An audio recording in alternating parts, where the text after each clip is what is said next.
Bonjour à tous, c'est Julien et j'espère que vous allez bien. Alors il y a quelques semaines, je vous avais parlé de l'importance de l'audio en vidéo et notamment avec mon retour sur le Zoom F3. Aujourd'hui, on va parler de l'importance de l'éclairage, de la lumière donc, avec mon retour d'expérience cette fois-ci sur la lumière Godox, la UL150. Alors voilà, je possède cette UL150 depuis 5 mois à peu près, et j'attendais un petit peu pour faire mon retour dessus, comme je fais un peu d'habitude en fait, pour vraiment utiliser le produit très régulièrement et connaître un peu les avantages et aussi les inconvénients. D'ailleurs, cette lumière me sert de keylight sur mes à peu près 6-7 dernières vidéos, je pense. C'est donc une LED de 150 watts de puissance et qui a pour particularité d'être complètement silencieuse.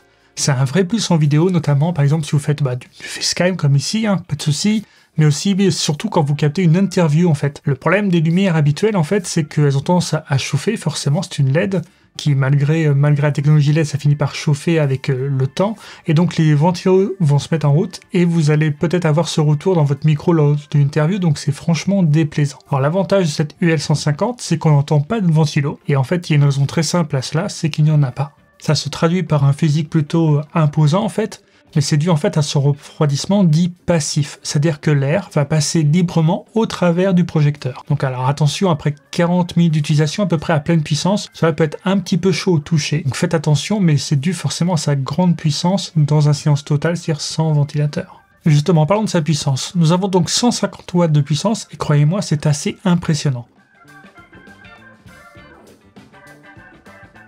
Je vous montre un exemple là de pleine puissance dans une scène de nuit. À noter que la lumière est diffusée au travers d'une softbox, elle aussi de la marque Godox, ce qui réduit la puissance globale en fait parce que la lumière passe à travers différents filtres, mais c'est nécessaire pour avoir un éclairage assez doux, notamment sur le visage. Cette softbox d'ailleurs est vraiment très pratique par son système qui permet de la ranger facilement, et j'y reviendrai dans une prochaine vidéo. Alors pourquoi avoir changé de système d'éclairage principal? Car depuis quelques années j'étais assez content de mes Falcon Eyes. En effet, j'utilise depuis longtemps deux lumières de cette marque, elles ont l'immense avantage d'avoir une lumière douce pour un encombrement minimum.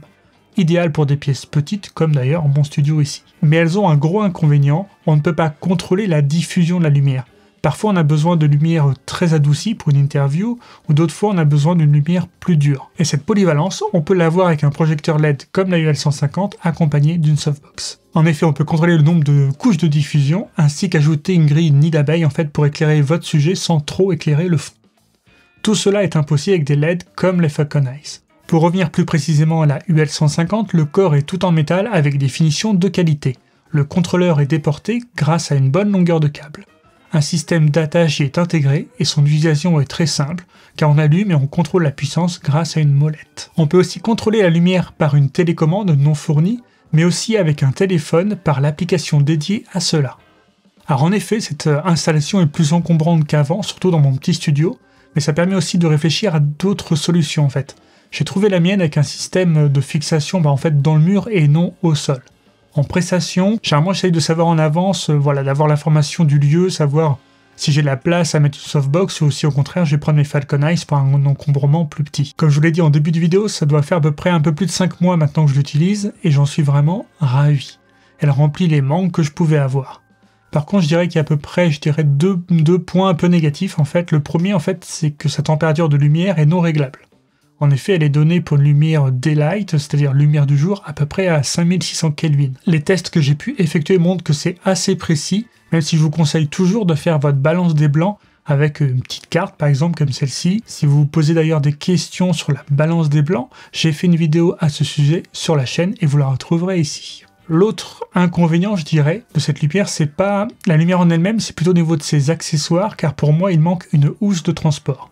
C'est un peu dommage, car même si elle est très robuste, car tout en métal, c'est toujours mieux de bien protéger son matériel. Mais à part ces deux points, je vois pas vraiment grand-chose de vraiment gênant, c'est vraiment une lumière très puissante, mais aussi très polyvalente. Elle peut même être alimentée avec une batterie V-mount qui renforce son côté justement polyvalent. Si vous recherchez une lumière silencieuse et puissante, je ne peux que vous la conseiller. Je n'ai eu aucun souci avec elle et elle me donne vraiment une plus-value dans certaines situations. Comme d'habitude, une remarque, une question, pas de problème, l'espace commentaire est ouvert, il est juste en dessous. En attendant la prochaine vidéo, prenez soin de vous.